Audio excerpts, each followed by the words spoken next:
માતા પોતાના પુત્રની રક્ષા માટે સૂત્ર બાંધતી હતી. પત્ની જ્યારે એનો પતિ યુદ્ધમાં જાય ત્યારે એની રક્ષા માટે પત્ની પણ પોતાના પતિના સૂત્ર બાંધતી હતી.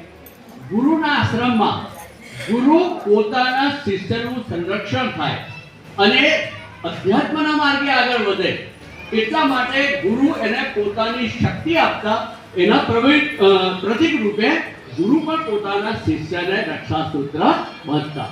આ રક્ષાબંધનના દિવસે પહેલા, હવે અત્યારે તો ખબર નહીં, પણ બ્રાહ્મણો રાખડી બાંધવા જતા પોતાના યજમાનો હોય એમને ત્યાં. એની પાછળનું કારણ આ જ હતું. યજમાનની રક્ષા માટે ગુરુ રાખડી બાંધતા. તો પતિ પત્ની એકબીજાનું જીવન શ્રેષ્ઠ બને, એકબીજાના આરોગ્યની રક્ષા માટે પોતાનાથી જે પ્રયત્નો થાય તે કરતા રહી અને એકબીજાને રક્ષા સૂત્ર બાંધજો.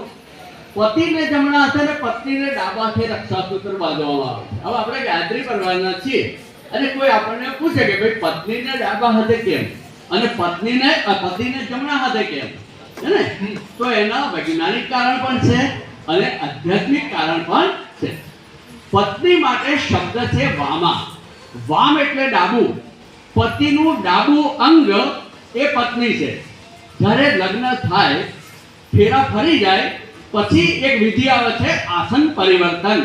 હે, પહેલા પત્નીને જમણી બાજુ બેસાડી હતી, પણ પછી એને ઉઠાડી અને આસન પરિવર્તન કરીને કઈ બાજુ બેસાડવામાં આવે?